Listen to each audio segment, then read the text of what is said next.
Well, welcome back, friends. Good to see you all again. This week, we're going to be talking about gender and sexuality. And again, your book does a wonderful job about this, but I kind of wanted to hit on some of the key ideas here and maybe talk a little bit about it, especially given where we are in the world today. That when it comes to sex and gender, there's so much confusion that people have based not on science, but on kind of old ways of thinking, to be honest with you, that have really been demonstrated to not be of much value. So let's start with talking about gender, okay? First of all, let's talk about the difference between sex and gender. Sex is something that you are biologically, okay? Gender is something that is culturally constructed. A lot of people conflate those kinds of things. Gender is an idea of what your identity is. It is filtered through a cultural lens. Gender is, in part, an idea about what your sex, how your sex should behave, right? Sex is biological, right? Gender is cultural. Now, I say that, except wouldn't it be nice if it was that clear? If you've learned anything in this class thus far, it's that it never really is, right? Not when it comes to human beings. Even for sex, there is not the clarity that a lot of people think. When frankly, narrow-minded people are trying to rant and rave about, there's men and there's women and that's it. That is literally not true. There is a category called intersex, and intersex accounts for about 1 in every 1,300 births in the United States. That's a hell of a lot. I mean, you and I spend a lot of time talking about and marching against and raising money for diseases or genetic anomalies or things, not to imply that intersex is a disease at all, but other genetic things that are way less notable than this, okay? Way less pervasive than this. So intersex is quite common. What is intersex? Intersex is when the sex of a baby when they're born or an individual is ambiguous. And so we always talk about, like, women have 2 X chromosomes, men have an X and a Y. Well, there's also XXY, there's XYY, and that's just on the chromosome level, all right? There's also the fact that some individuals, whatever their chromosomes may be, they might be born with both sets of genitalia, of both male and female genitalia, or they're going to be born with external male genitalia, but they'll have ovaries and a uterus as internal genitalia. Again, whatever combination you want to say, medical doctors have kind of documented this at this point, right? And that's not even going into much more subtle things, such as you might have an X and a Y chromosome, but if we looked at, say, your hormone profile, actually you have a hormone profile of someone that has 2 X's, right? So even saying that there are 2 sexes, there aren't 2 sexes. It's so much more complicated than that, right? You can take an anatomy class and learn about this. Science has been documenting this for a very, very long time. So moving over then to gender, when people want to say, oh, there's male and there's female, that's literally never true. And also, male and female are, as biological categories, have nothing to do with gender, which is a culturally constructed idea about how you are, who you are, how you should behave, all of these kinds of things, right? And so this gets into ideas about transgender, right? And it's important to note that this isn't new. People are talking about this, again, uninformed individuals who act like this is something that recently came up.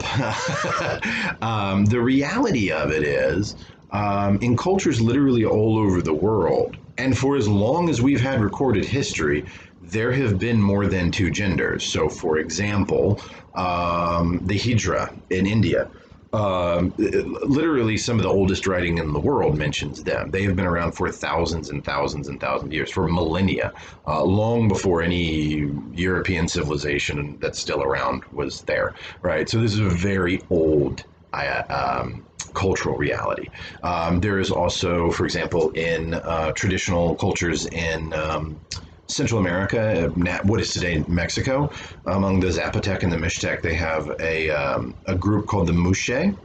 And Muxe are individuals who their sex is male, but their gender identity is more in line with female. And a lot of people mistakenly say, well, the Mushe are males that live as women. That's not true at all. They're not living as women. They're living as Mushe. They don't think of themselves as women, although they do dress like women, but they don't say like, oh, I'm a woman. They're like, no, I'm a Mushe. It's completely different. And throughout their culture, it's considered completely different. Even today, because, I mean, it's the 21st century, these young people are, in high school and stuff like that. If a young man in high school is dating a Mushe, no one considers him gay, because to be gay means that you would be dating a man, and that's not a man. It's a Mushe. It's a completely different thing, right? There are cultures that have five. There are, genders. Here in what is now the United States, Native Americans actually had in the Plains Indians had a group called the Birdash, and the Birdash were both men and women that sort of crossed over in terms of genders. And one thing that's important to note here is that your gender identity tells us nothing about your sexual orientation. I'll come back to that. But these individuals that became Birdash, they did it for various reasons. So, for example, it was noted by some ethnographers that for some of the men in these cultures, the only way for you to really make anything out of yourself was prowess in battle, was bravery, was aggressiveness, was fighting war. And that we all know individuals, some of us are those individuals, right, that don't like conflict, that don't like violence, that don't, it's just, some of us, we're all built different, right? And so by becoming a Birdash, it meant that a man could then explore other ways to make himself stand out, and he wouldn't be looked down on. Like, well, he's not a warrior, but that's okay because he's a Birdash. He's not a man. He's not expected to be. So he could become a spiritual healer or a spiritual guide or a healer or do things, crafts that maybe might be more associated with women or with old people or something like that, And so it was a way for him to still find a place in society. The same was true for many women in some of these cultures, like the Apache and a couple of others. Fighting was the job of males. I think the Comanche, if memory serves me too. Fighting was the job of males, and women were not allowed to own or even touch weapons. And if you had a son, the job of the father was to raise that young man to be a warrior, to fight. But what happens then if the dad dies, right? You've got a 3-year-old, 4-year-old son at home. Who's going to help him practice shooting a bow? Who's going to help him practice throwing a lance? Who's going to help him practice riding horses? A lot of times what these women would do is they would become Birdash. Because again, women are not allowed to touch weapons. But she's not a woman. She's a Birdash. So it's fine.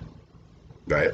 Sometimes it was seen as this sort of as a third gender. It meant that it allowed you to throw off the chains of your gender, male or female, that were ascribed to you and what that meant. And so that could at times also mean that you could have a same-sex marriage, right? Which is a theme I'll get back to. It meant that you could do things that you normally wouldn't be able to do, right? And since you were sort of in between the genders, it was also symbolically in between the worlds. And so many shamans would become Birdash because they could embody these two different things of male female. They could embody this two different realms of the physical and the spiritual, right? So there's all that. There's all of that, right? Let's talk a little bit about transgender in the modern era.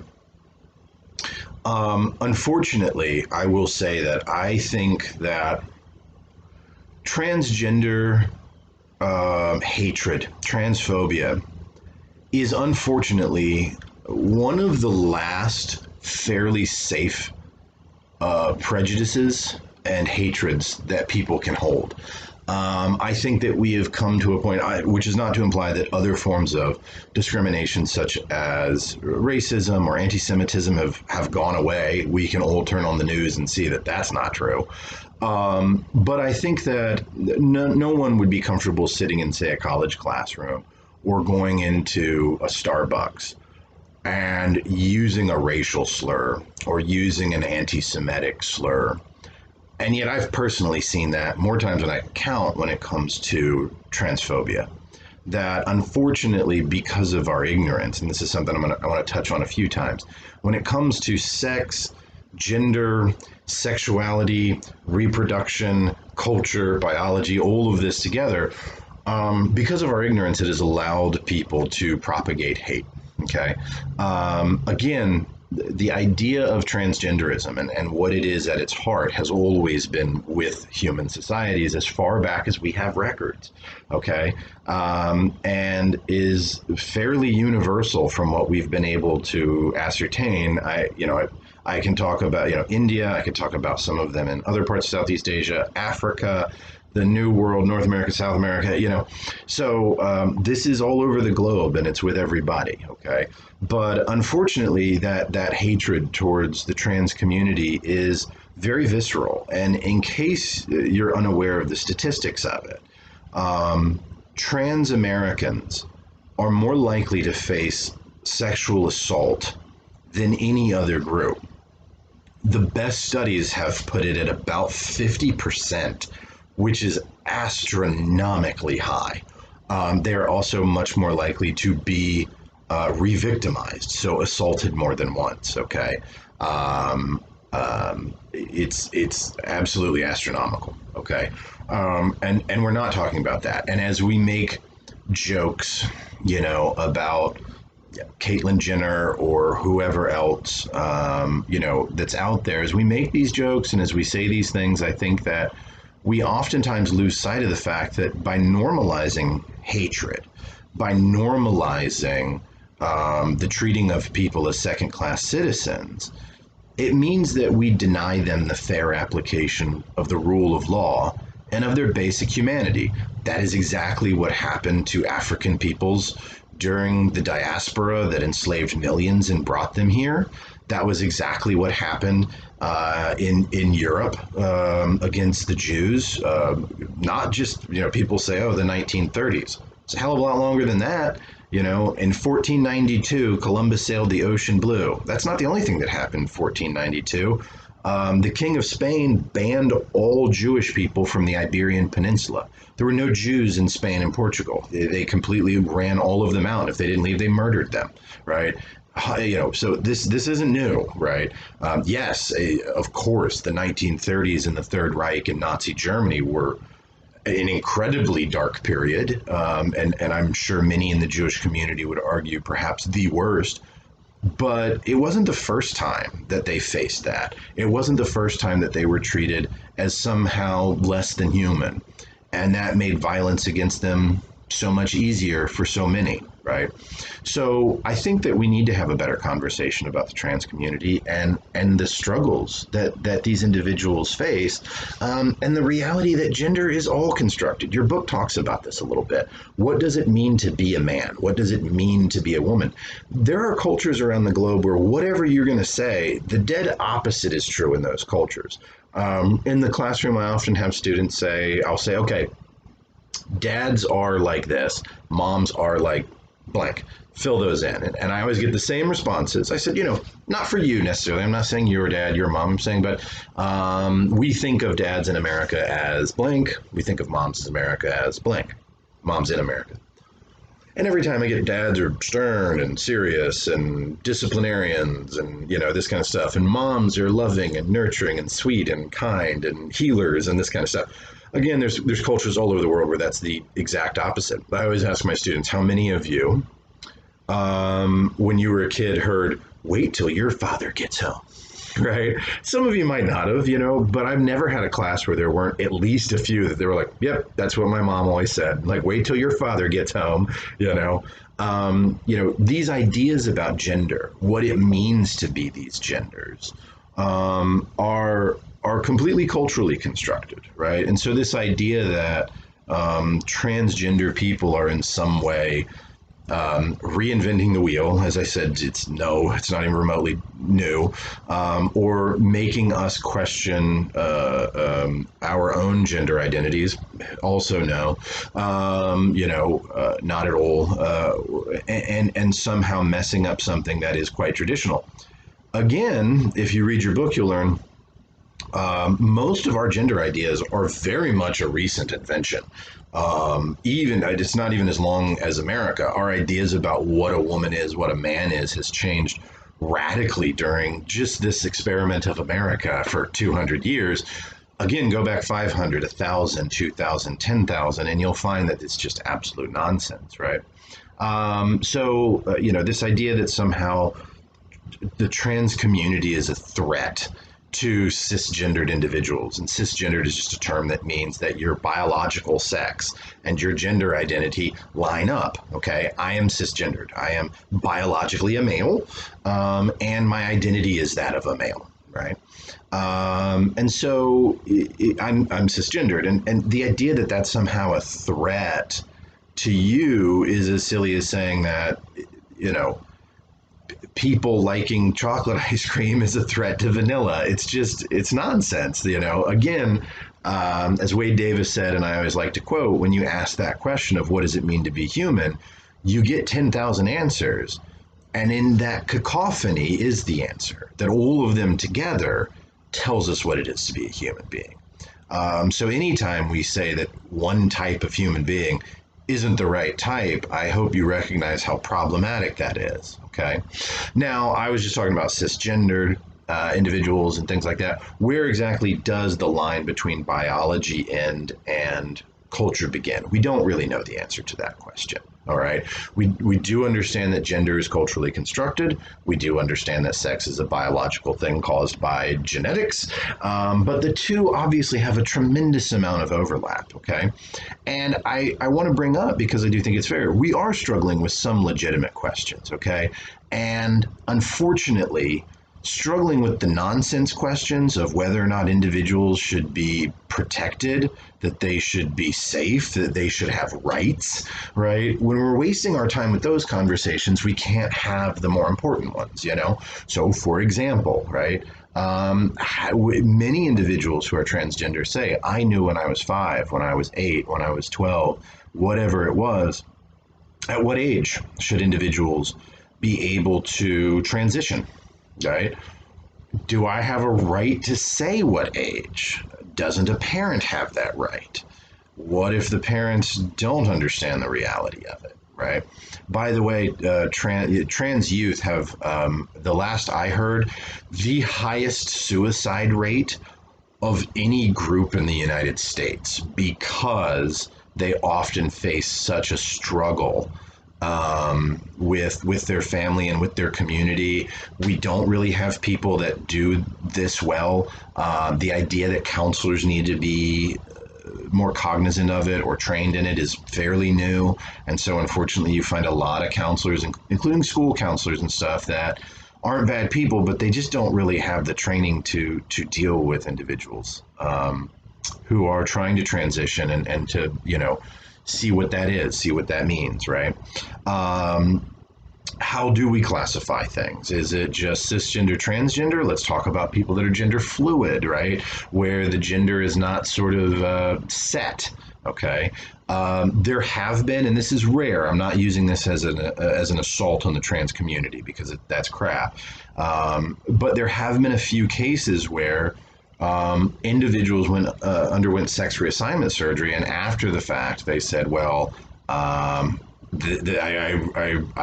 was wrong. I changed my mind, and they've radically altered their body, which is why in the United States, the sort of gold standard of treatment, there's only a few places that do sex reassignment surgery. There's only a few hospitals. I believe it's 3, it might be 4. But they require that you have lived as the gender that you want to embody for a year, right? But again, that still kind of reinforces those gender norms, doesn't it? Right? That it's like, oh, your sex is female, but you feel that your gender identity is male. Well, that means that you've got to wear leather boots and ties and cowboy hats and belt buckles, right? Well, I'm a guy and I don't wear any of that shit. I mean, like, my daughters will do my toenails some nights, just because it's funny. And so, it does still reinforce those things. But by making individuals do that, are we preventing those that just have like a mental health issue from sort of just deciding overnight that they're going to do this and then going under the knife? It's a complicated question, right? Another one that's been coming up that we probably need to talk about more, and again, we're not, is transgender in sports, right? So there are biological differences between the sex, okay? If you took general anthropology, you know about sexual dimorphism, right? The average man is about 5'9", and the average female is about 5'6". Men have astronomically higher levels of testosterone. Women, on average, it's like decaliters per million or something. I can't remember the exact unit. I'm not a medical doctor.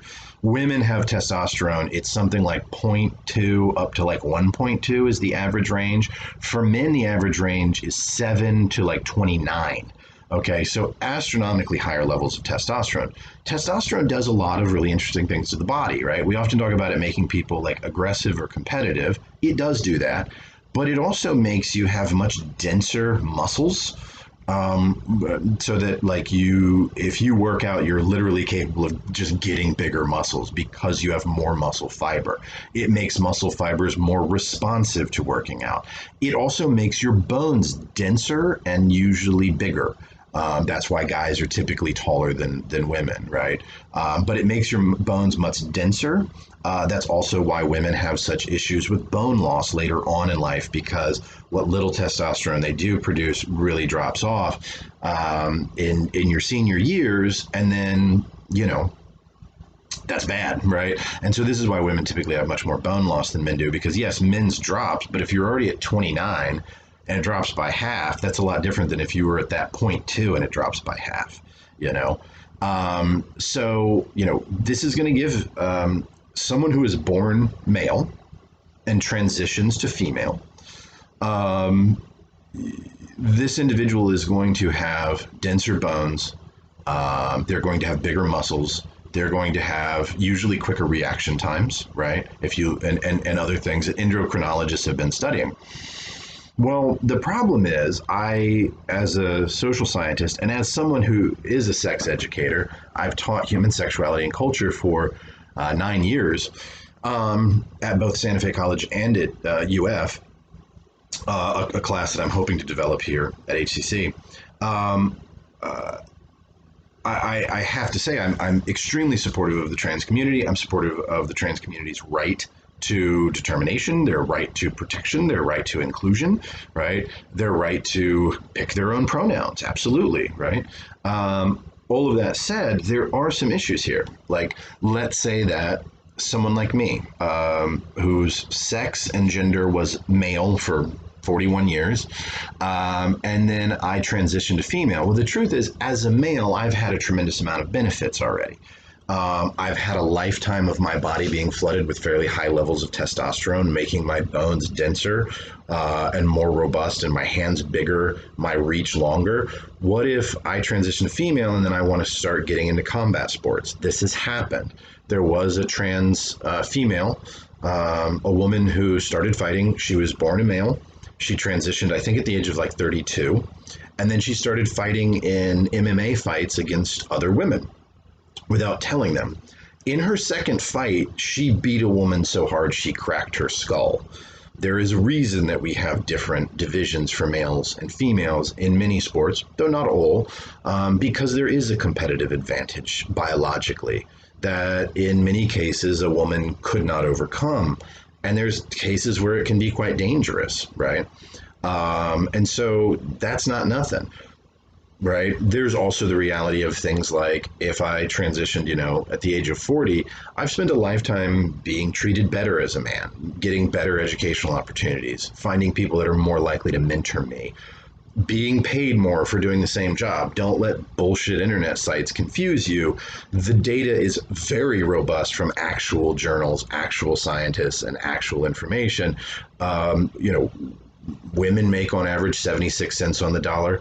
to a man for doing the same job. Like there's plenty of these like sort of alt-right neo whatever kind of guys that want to say, oh well, that's because women choose to do this or they take time off. Look, we've adjusted for all of this. This has been looked at many times. When they look at where they, okay, these two people are engineers, they have 14 years experience. We're not trying to compare. Women are more likely to become nurses, men are more likely to become doctors. That also is kind of problematic as the narrative of gender roles in our culture goes, but we're comparing apples to apples here, and we find women make about 76 cents on the dollar that men do. Okay.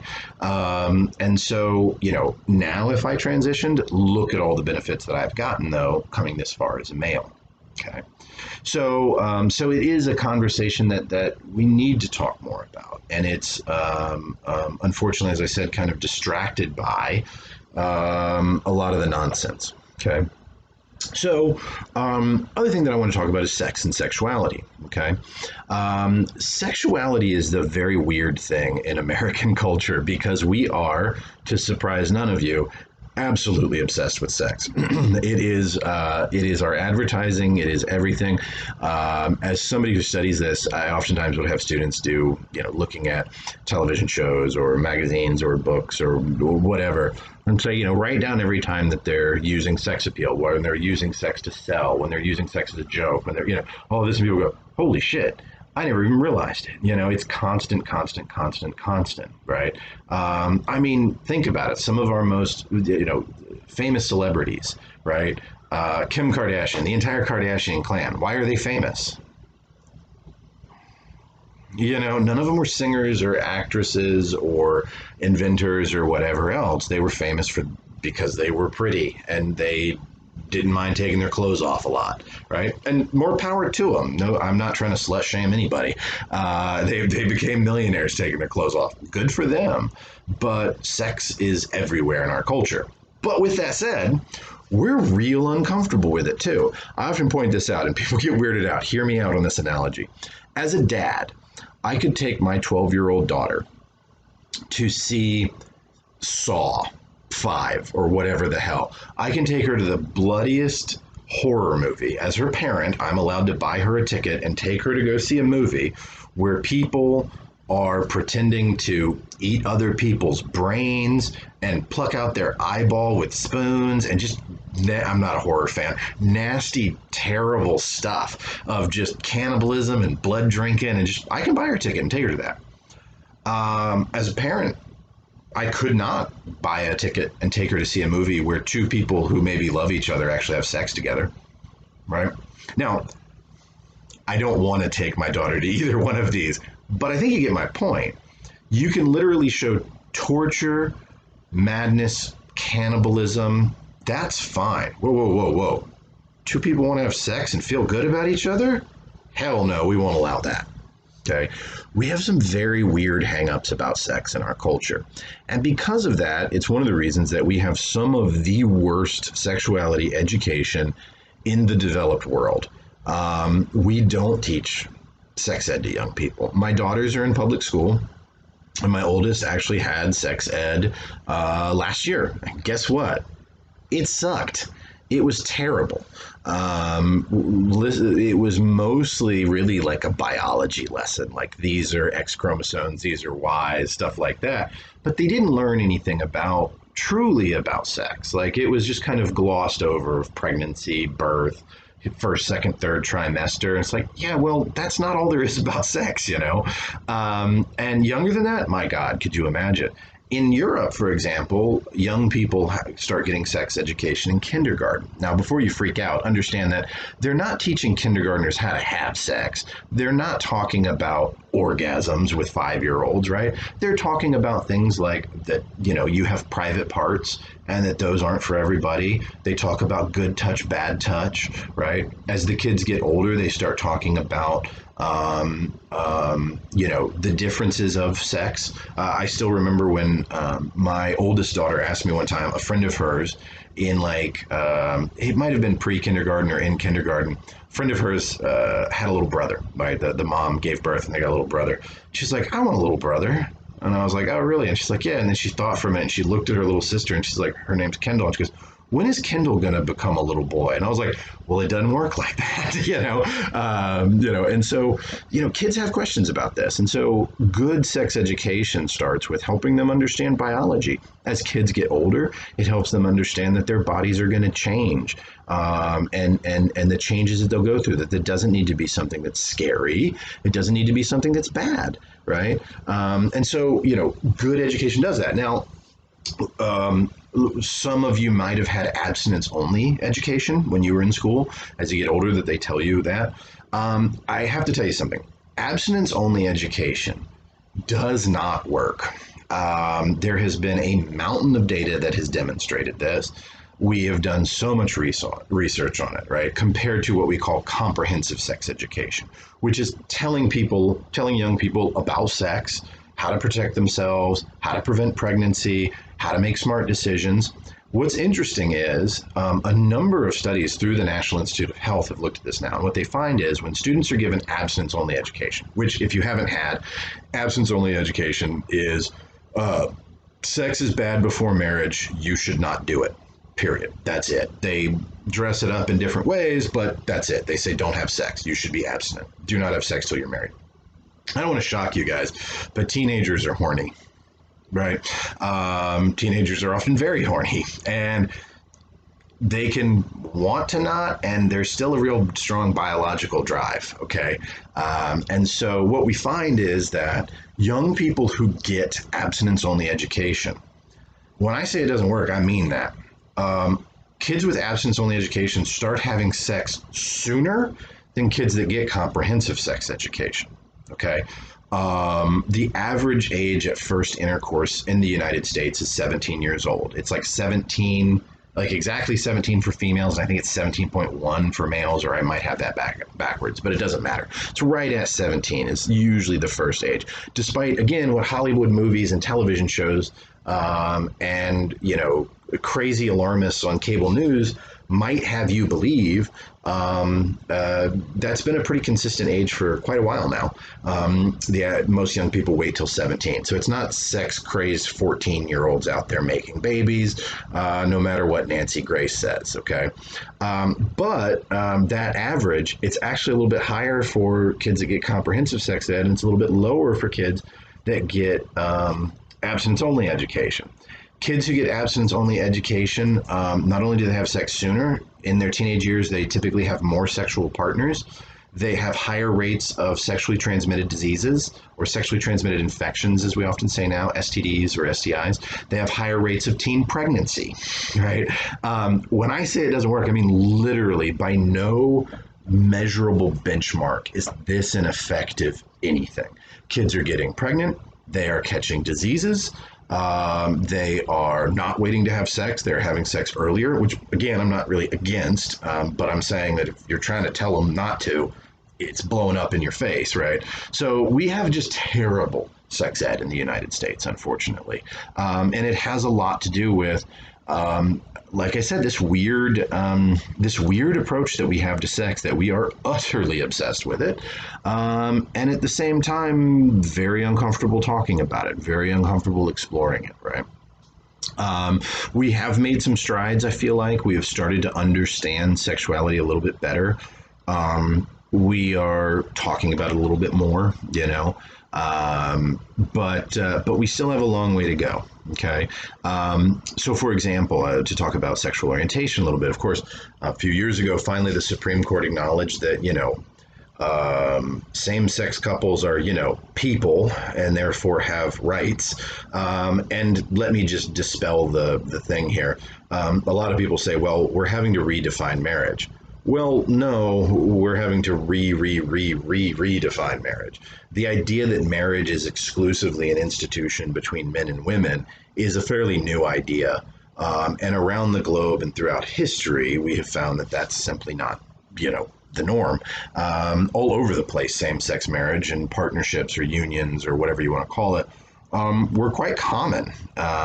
In fact, in many cultures, it was considered the norm that your first sexual experience would be with someone of your sex, because the thinking was, well, nobody, like, you have to have a penis to teach somebody what feels good on a penis. You have to have a vulva to teach somebody what feels good on a vulva. And so literally all over the world, Southeast Asia, Australia, Africa, Rome, Italy, Greece, all over the place, even parts of the United States early on. I know that that sounds surprising to us because we have this historic fiction that it didn't exist, but that's exactly what it is, was that an older kind of male would sort of take a younger male under his wing, and that was fine. He'd help him figure out his sexuality and make him more confident, and those kinds of things. They would have sex together, but he'd also coach him on how to have sex with women and please women, and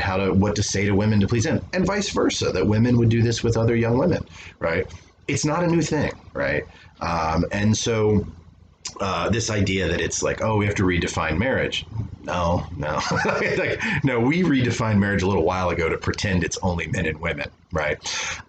Likewise, there is just mounting evidence about the fact that sexual orientation is something that you are born with, right? Again, this gets complicated, and I'll give you some examples of it, but your sexual orientation is something that you're born with. And it's really easy to understand this. To all of you who are heterosexual and attracted to the opposite sex, when did you decide to be attracted to the opposite sex? Like, when did you think about it and make the decision that I'm going to be attracted to that? You didn't. Right. I am heterosexual, and I, like most young boys that are, was, around that puberty age of, I don't quite remember, 11, 12, and started like realizing like, that girl's pretty, and why am I sweating all of a sudden? I mean, like most of us did. We didn't pick it. We just knew. We just knew that the first time we saw somebody that we thought was attractive, when we hit puberty, we went, whoa, The same is true for homosexuals. They didn't pick it, right? They just are, right? And there's a lot of evidence that we've amassed on this, from brain scans to certain other genetic markers to hormones. Some of these studies have looked at hormones in utero and the differences between them. There's also a lot of correlational things that we've been able to document, like the more sons that a woman has as she goes along, they're much more likely to be gay down the road, and this kind of stuff. And just things like that get into it a lot. Again, you can take a class on sexuality. On this, a wonderful textbook, if you're interested, is called Human Sexuality by a guy named Roger Hock, Hock. It's the textbook that I use when I teach the course. And you can get an older edition, one back on Amazon for like $10 if it's something that you're interested in, and he lays out a lot of this information. So it is something that you were born with. It is genetic. No one picks this, or whatever else you want to say about it.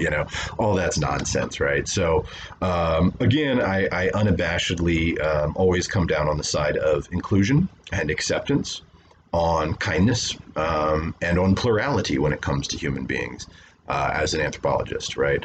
And thankfully, we're starting to come around on those things.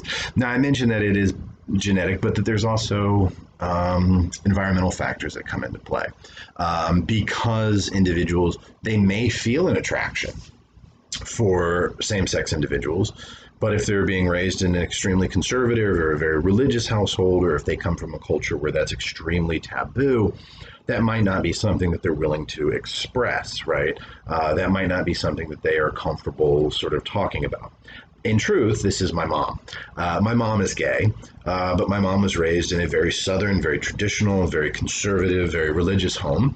And so when she grew up, she went to high school and she met a boy and she married him and she had 2 sons and was never particularly happy. And the guy took off, my dad, and she was fine with that, and wasn't sure why until some years later that she went, oh, I think I figured this out, right? And so that happens, right? So thankfully we are getting better in time, but nonetheless, right? What else did I want to talk about with this topic? The one of the last things that I wanted to mention is the fact that I think this is a topic that needs more exploration, more discussion, and I will give younger generations. I am it's been my honor and privilege for almost a decade to teach young people about sexuality. And what I find is that this is a group of individuals that you guys, as college students, are really engaging with this in a way that my generation didn't, or the generations that came before me did not. Um, um, Even things like conversations about consent. And I bring this up because I feel that it would be remiss of me if I did not. You guys are college students, which makes you actually one of the most vulnerable populations for sexual assault in the country. And the rates of sexual assault in this country are astronomically high. On average, it is about 1 in 8 women that has been sexually assaulted in our country. Okay. Some studies put it higher than that. Some studies want to play it down. Again, don't trust the internet. People will tell you things like, oh, there are more men that have been raped in prison than there are women in society that have been raped.